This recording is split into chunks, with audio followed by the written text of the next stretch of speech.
As notícias do audiovisual brasileiro você fica por dentro agora aqui no Cinejornal. E está em cartaz aqui no Canal Brasil Lei da Selva, a história do jogo do bicho. Dirigida por Pedro Asbeg, a série documental vai mergulhar no tema em 4 episódios. A repórter Maria Clara Senra traz agora mais detalhes pra gente. O jogo do bicho, quando sai do Jardim Zoológico, ele vai ocupar muitos espaços da cidade. Lei da Selva, a história do jogo do bicho, nova série do Canal Brasil. Uma série que fala, claro, sobre a história do jogo, como o subtítulo já diz, mas que eu devo avisar ao espectador que é uma série também que vai muito além disso, né? Uma série que fala sobre Brasil, mas muito mais ainda e muito mais profundamente sobre Rio de Janeiro, cidade e estado, e também sobre essa construção e evolução do poder paralelo. Eu queria que Pedro começasse contando como é que começa esse projeto, que eu sei que inicialmente a ideia era falar sobre o Castor de Andrade, né, um bicheiro muitíssimo conhecido nosso, mas a ideia se complexificou muito, né, e virou uma coisa muito maior, então eu queria que você falasse um pouquinho disso. Pois é, na verdade mesmo, o projeto começou com um recorte ainda menor, que era lavagem de dinheiro do jogo do bicho através da criação de cavalos de raça. Era um troço complexo, absurdo, que felizmente não foi muito adiante, apesar de eu ter tido a cara de pau de tentar. Aí, quando algumas pessoas sensatas me disseram, cara, não vai funcionar e tal, fui pelo caminho do Castor, contar a biografia do Castor, e o troço também não avançou muito. Aí, dessas coisas do destino, né? No fim das contas, sinceramente, eu acho que a gente acabou se dando bem, porque teve, então, a chance de repensar todo o trabalho e, dessa forma, ampliar o nosso horizonte, falar do jogo do bicho de uma forma geral, mas, principalmente, como você mencionou, e para outras camadas que a própria evolução desses 130 anos do jogo do bicho nos levam. Assim. Então, a gente fala sobre a ditadura militar e Esquadrão da Morte e nascimento das milícias e lavagem de dinheiro inevitavelmente e tantas outras coisas, máfia italiana. Darwin tinha razão, né? O bicho sempre tem que se adaptar para continuar vivo. A única coisa que nunca mudou nessa história é que, para existir, o bicho sempre esteve fechado com a polícia. Sem corrupção não tem jogo, amizade. O jogo do bicho, na verdade, é quase que responsável, de alguma forma, por você ser formado em jornalismo, por você ser jornalista, né? Afinal, foi tema do curta-metragem que você fez né, para completar a graduação na PUC. Queria que você falasse como é que começou essa sua relação com o jogo do bicho, essa mania que eu já vi você dizendo, né, que teve por algum tempo. Pois é, Maria Clara. Fala, Pedro, querido também. Foi uma coisa assim de esquina, né, de viver a rua. Acho que o Rio de Janeiro tem muito essa imagem do bicheiro da esquina, que nada mais é do que um senhorzinho sentado numa carteira, anotando números num pedaço de papel, no qual você lê vale o escrito. Então, é um jogo que tem uma confiança construída na rua, na esquina, na informalidade. O tempo passou, tinha lá 20 anos, por aí, eu comecei a prestar mais atenção e aí quis entender melhor sobre o jogo, comecei a pesquisar muito sobre o tema e já joguei muitas vezes, já joguei algumas vezes, ganhei algumas poucas vezes, uma graninha assim, que não era nada demais também. Depois eu parei, mas eu encaro como uma parte da cultura do Rio de Janeiro, sem dúvida nenhuma, né? E a gente mora numa cidade muito partida e muito complexa e que a gente não consegue mais dividir esse DNA da informalidade com a formalidade, a gente não consegue mais separar as duas coisas. Então, ter feito, né, a narração desse documentário, dessa série, né, para mim foi reviver muito da minha vida e contar um pouco da minha história. Foi realmente muito bonito tudo que eu vi, porque e muito faz a gente pensar também. É engraçado, é informativo e é crítico. Então, é falar sobre a gente, que é carioca, de alguma maneira, goste ou não, é uma faceta do Rio de Janeiro, para o bem ou para o mal. Ele foi fuzilado no centro da cidade, no final do crime. Marcos Falcon foi executado hoje de extermínio ligado ao jogo do bicho. E eu acho que essa é uma série que tenta fugir de julgamentos, né? Me parece uma tentativa. É claro que existe uma visão política no macro, mas se fala da violência, se fala da questão do crime, mas também se fala de todas as conexões que o Jogo do Bicho e os bicheiros têm com a cultura, com a música, com o cinema, e também não dá para romantizar. Eu me lembro, o primeiro longa-metragem que eu editei se chama Cidadão Boyle, assim, e ele fala sobre um cara que, basicamente, além de financiar a tortura no Brasil durante a ditadura militar, ele também participava de sessões de tortura. Ele era um sádico. O processo começou ali e o Chaim, que é o diretor desse filme, me falou assim, a gente tem que ter calma porque até esse cara tem um lado bom. E aí ele entrevistou o filho, ele foi lá descobrir um pouco mais da família e tal, e existiam realmente várias pessoas que tinham muitos elogios.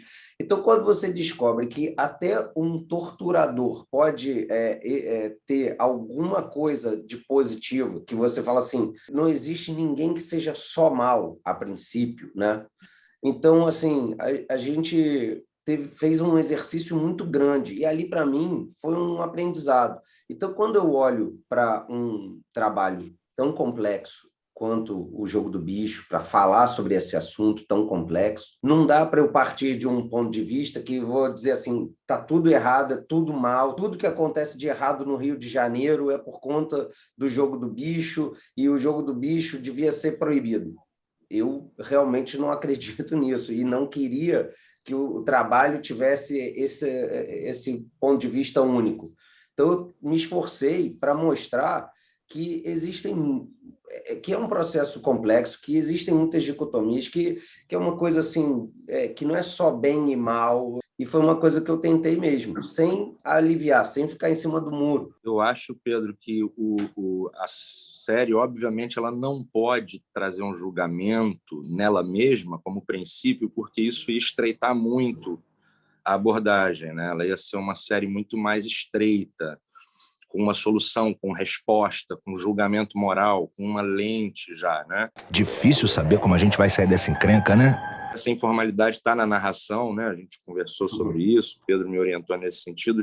A gente falou, é para contar uma história numa mesa de um bar, para pessoas que estão vindo de Minas ou São Paulo ou de fora, ou que não estão ligadas ali naquele contexto. Para explicar certos assuntos, é necessário que se fale outra linguagem. Eu acho que, sem exagerar, mas se sentindo à vontade para contar uma história que é essencialmente uma história de esquina carioca, de samba, de contravenção, de sapato branco, de algo que era romântico num tempo de pegar aquela banquinha e correr da polícia porque não pagaram o arrego do mês para o delegado, mudou, o delegado está de férias. Era uma coisa curiosa, engraçada, romântica, financiar uma agremiação cultural. Olha que bonito que aí ganhou já também uma associação muito mais sinistra, mas eu não culpo o jogo. O jogo, é bom se lembrar, né, é uma criação do Barão de Drummond, e a gente é exatamente onde começa essa série, né, lá onde o jogo surgiu, né?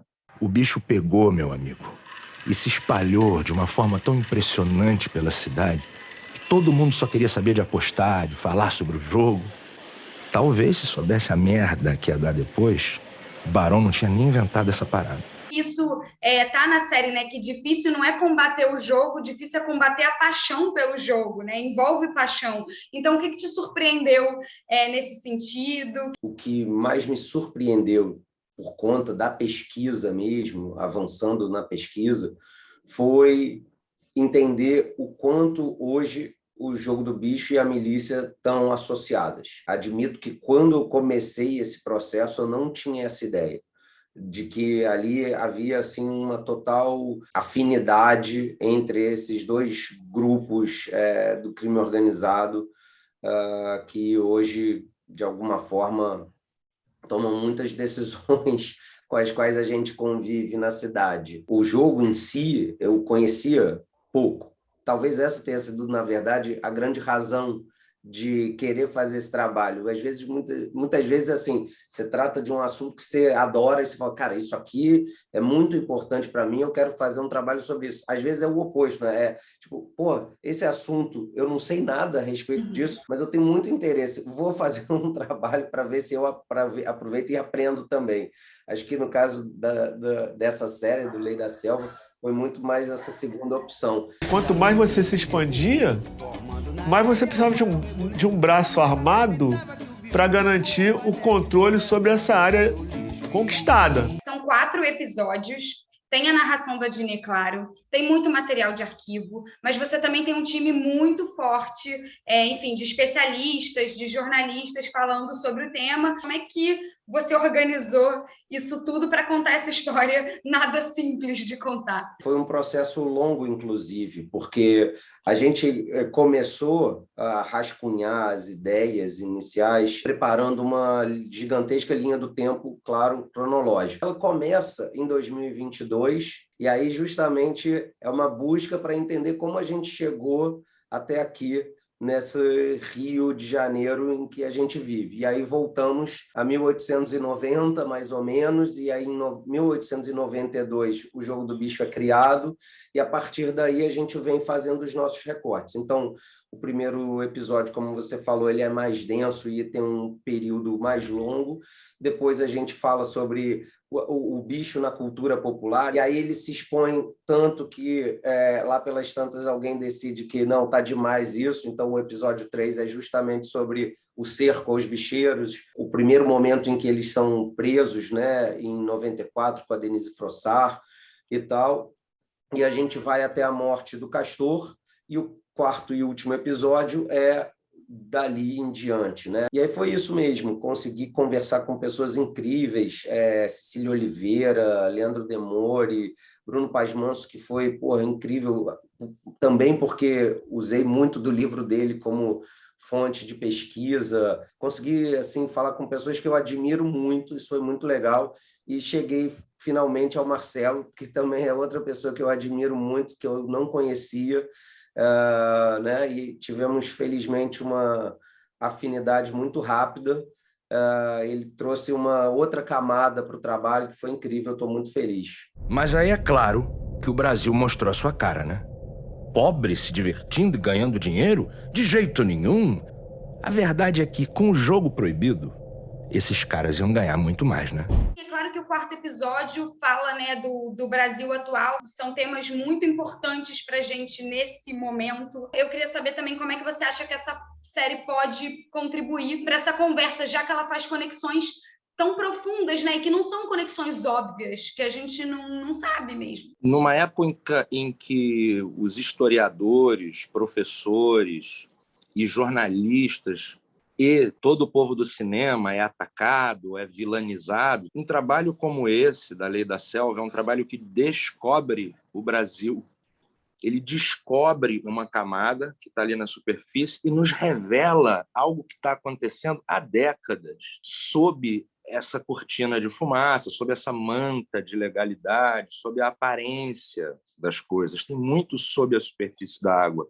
E se não é um trabalho desse, jornalístico, documental, a gente ia ficar sem conhecer essa história. Assistam, porque é muito bom. Eu assisti só para falar assim, vamos ver aqui como é que vai ser essa narração. E eu esqueci completamente que eu ia narrar, não ia narrar, porque é muito bom, é muito envolvente, é muito bem feito, bem contado, a história é emocionante e mantém a gente assim ligadaço. Assim. É muito bom, eu recomendo a todo mundo que assista.